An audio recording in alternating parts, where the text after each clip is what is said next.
Well, when I started doing sound, we record the shows on DAT tape, D-A-T. Google that if you don't know what that is.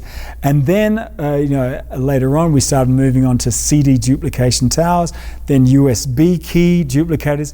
But no matter how we get the show out, we have to record it first, and that brings up a couple of factors. So number one, is this going to be recorded for a proper record? And if so, then we'd need to record every input. So back in the day, we'd bring in a remote truck with a 2-inch multi-tracker. Nowadays you can quite often you can record every input and go straight into a computer and capture every channel's recording. That way you can mix down at a later point, along with overdubs and sweetening, to get a result that sounds like a record. This way of recording obviously takes a lot of time and resources. The more kind of common approach is to just record the left and right, or the main mix bus, down to a single stereo file.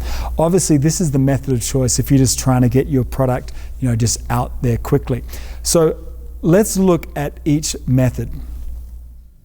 We can either record through a, say, USB cable or a Firewire cable to Multitrack, which is basically recording into a computer into Pro Tools or any other DAW, or else we can just record the stereo mix out to a stereo recorder.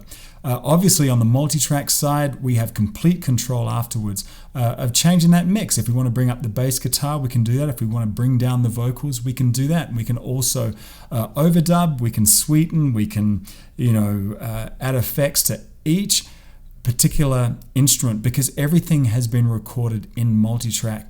Great for post-production. But over on the stereo mix side, everything is going to be locked. That mix is going to be locked. You can't change that afterwards, any more than you can unmix a cake, right? Once everything is mixed together, you've got to be happy with that. So obviously the benefits of the two, Multitrack is a little bit more of a hassle, but also you need to do some work afterwards in terms of post-production, but it gives you the most flexibility. But a stereo mix is really good if you just want a quick and dirty way of just recording everything that comes through.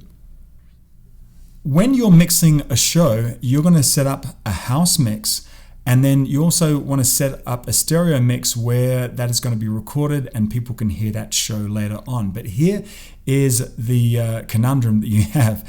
If you have a number of instruments on the stage, you have all of your drums mic'd up. Let's imagine you have your bass guitar just going through a DI box. It's not going through an amp at all, but your electric guitar is going through an amp. And then you have an acoustic guitar that has a built-in pickup that's going into a DI box out to your mixer, and then you have your microphones there. So your job is you want to have a good blend of that coming through on your house mix. But here's the problem. Your drums are radiating sound off of the stage. You can hear them whether the PAs turn on or off. And same thing with your electric guitar. You can hear them both radiating off of the stage. So to make a good mix that sounds good, out in the audience, you actually need to bring down the drums and then bring down that electric guitar amp to get a proper mix. And with it set up like this, you'd actually have a good mix. It doesn't look like it's a good mix, but obviously it is a good mix because you had to bring up the bass guitar, you had to bring up the the acoustic guitar and all the microphones.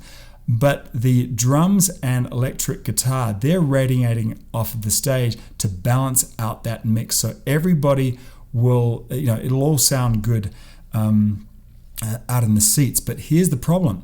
On the stereo mix side, you want to have a balanced mix of everything, right? You want a mix that looks like that. But look at our house mix. It's very, very different from what we would like to be recording into our stereo recorder. So we need to set up a separate mix for our stereo recorder.